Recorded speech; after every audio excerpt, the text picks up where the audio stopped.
Hi, this is Ari Zucker, and this is the Week 8 Project 5B with Microsoft Excel.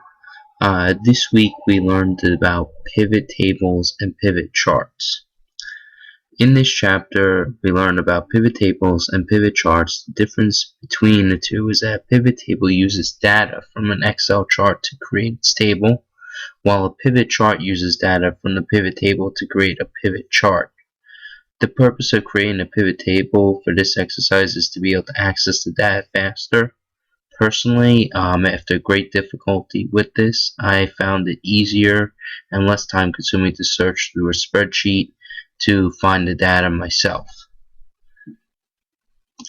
First, we went here to expenditures, and from there we copied them in accordance with the exercise to Q5, and here we end up sorting them right here, and then Q6, which had us only do the ones in December, which you did by the pay period right here.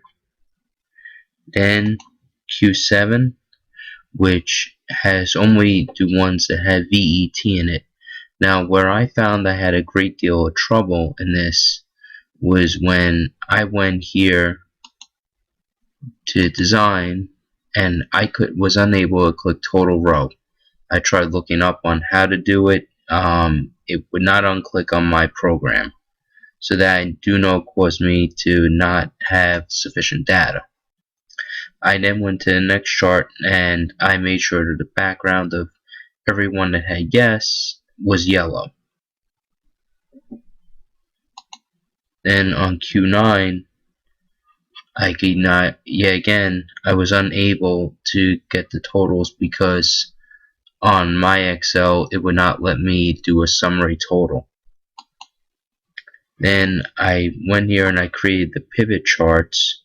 You do that by going to insert and clicking on pivot table, which is created right here. And from the data on the pivot table, I created a pivot chart.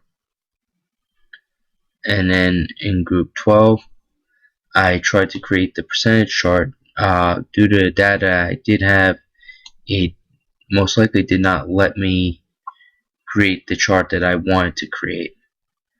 Unfortunately, with this one, I found this to be the most difficult as far as working with Excel.